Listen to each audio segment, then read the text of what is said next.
pada penasaran kan kira-kira gimana sih keajaiban gaya gerak yang mengubah dunia? Wait, tunggu dulu, katanya tadi penasaran.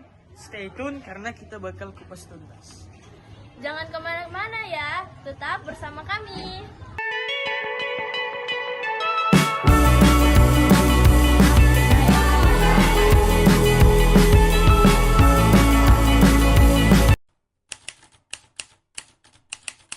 Jadi, gerak adalah perubahan posisi dari objek terhadap titik acuan tertentu. Gerak terdapat beberapa jenis, yaitu gerak lurus, gerak melengkung, gerak berputar.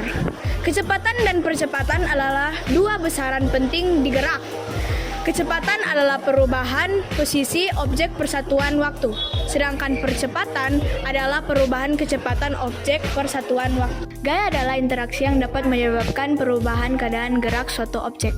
Gaya bisa berupa tarikan dan dorongan. Gaya memiliki besar dan arah, sehingga dia merupakan besaran vektor. Nah guys, jadi tuh gaya memiliki peran yang sangat penting guys dalam mempengaruhi gerak benda di sekitar kita. Contoh gaya yang dapat mengubah gerak yaitu mengubah kecepatan benda, mengubah arah gerak benda, dan mengubah bentuk benda. A few moments later. Gege, kamu lagi ngapain sih? Ini aku lagi bikin tugas aku loh yang tentang gerak dan gaya. Gege, bagaimana sih contoh gerak dan gaya dalam kehidupan sehari-hari? Bisakah Gege memberikan ilustrasinya?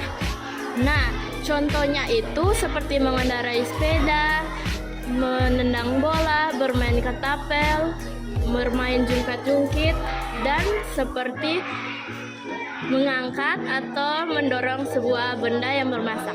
Oh gitu-gitu ya, oke. Terus bagaimana gerak dan gaya itu dapat berperan dalam 5 fenomena tertentu? Bisa dijelaskan dengan perhitungan juga?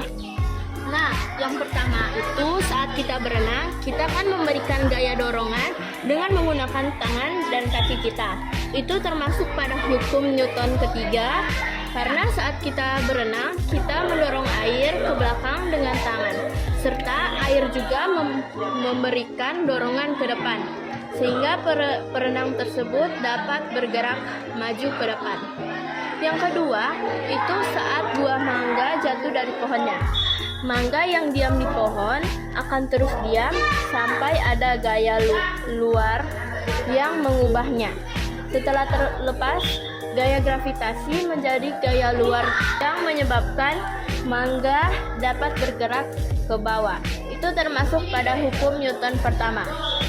Nah, selanjutnya itu saat gaya gravitasi yang menyebabkan mangga dapat mengalami percepatan ke bawah, sehingga percepatan mangga sebanding dengan gaya gravitasi dan berbanding terbalik dengan masanya. Itu termasuk pada hukum Newton kedua. Yang ketiga, itu saat kita mendorong sebuah meja, itu awalnya kan meja masih diam, dan setelah meja mulai bergerak, sehingga akan cenderung terus bergerak dengan kecepatan konstan, kecuali ada gaya luar yang menghentikannya.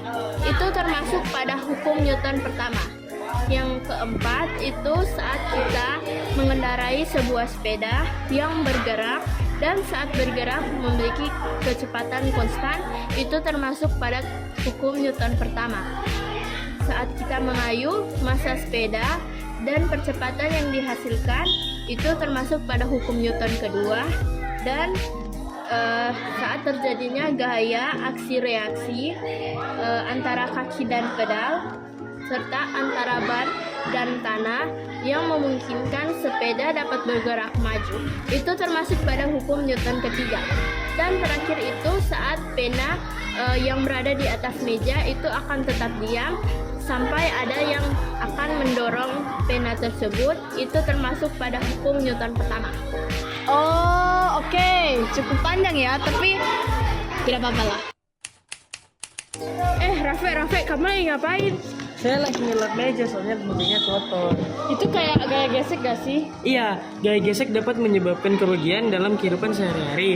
Adapun kerugian yang ditimbulkan oleh gaya gesek adalah sebagai berikut. Yang pertama, menghambat gerak benda. Gaya gesek menyebabkan benda yang bergerak akan terhambat geraknya. Adanya gesekan antara ban sepeda dengan aspal membuat seseorang harus mengayuh sepeda dengan tenaga yang besar. Hal ini menunjukkan bahwa gaya gesek menghambat gerak suatu benda. Yang kedua, ban sepeda menjadi gundul diakibatkan oleh gesekan antara ban dengan aspal. Contoh lain juga terjadi pada suatu sepatu yang digunakan akan menjadi tipis pada bagian alasnya karena bergerak dengan aspal. Oh, jadi ini kalau misalkan tisunya kita lap terus-menerus juga bisa jadi tipis. Iya, tapi butuh bertahun-tahun juga. Ketika penumpang di dalam mobil terdorong ke depan ketika laju kendaraan direm secara tiba-tiba atau dengan tidak sengaja. Nah, penumpang dapat duduk dengan nyaman karena tubuh mereka bergerak ke depan saat mobil bergerak dengan kecepatan tetap atau konstan. Jadi, tubuh penumpang terdorong ke depan saat pengemudi mengerem laju mobil secara mendadak atau tiba-tiba berhenti. Dapat dilihat saat bus bergerak kecenderungan untuk berhenti akan lebih sulit dibandingkan dengan bajai.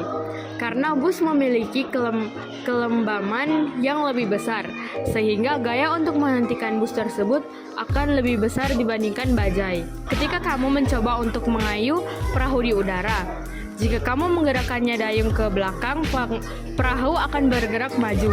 Sebaliknya, saat kamu mengayuh ke depan, perahu bergerak ke belakang. Hal ini dikarenakan kamu mengarahkan gaya yang diberikan melalui dayung tersebut, di mana perahu menghasilkan gaya reaksi dengan besaran yang sama pada arah yang berlawanan.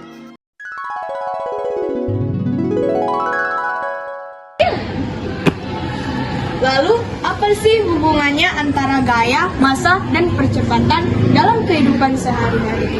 Jadi, hubungan antar gaya, massa, dan percepatan dalam aktivitas sehari-hari dapat dijelaskan dengan hukum kedua Newton. Nah, hukum kedua Newton ini menyatakan bahwa percepatan benda berbanding lurus dengan gaya total yang bekerja pada benda dan berbanding terbalik dengan massa benda. Hukum gerak kedua Newton ini adalah F sama dengan M kali A, di mana F adalah gaya yang bekerja pada benda, M adalah massa benda, A adalah percepatan benda. Terus, faktor-faktor yang dapat mempengaruhi dari hal itu apa? Jadi, faktor-faktor yang dapat mempengaruhi adalah yang pertama, massa benda, yang kedua, besar yang diberikan, yang ketiga, gesekan dan hambatan udara, yang keempat, pembukaan tempat benda gerak, dan yang terakhir, gaya luar tambahan. Jadi udah ngerti belum? Oke, sudah.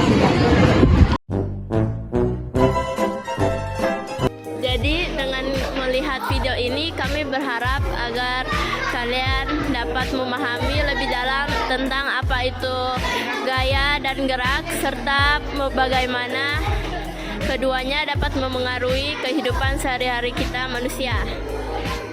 Nah, gimana nih guys? Udah nggak penasaran lagi kan? Oh iya, sebelum kita menutup video kita pada kali ini, kita ada quotes nih. Wah, apa tuh quotesnya? Hidup seperti roda yang bergerak, semakin kuat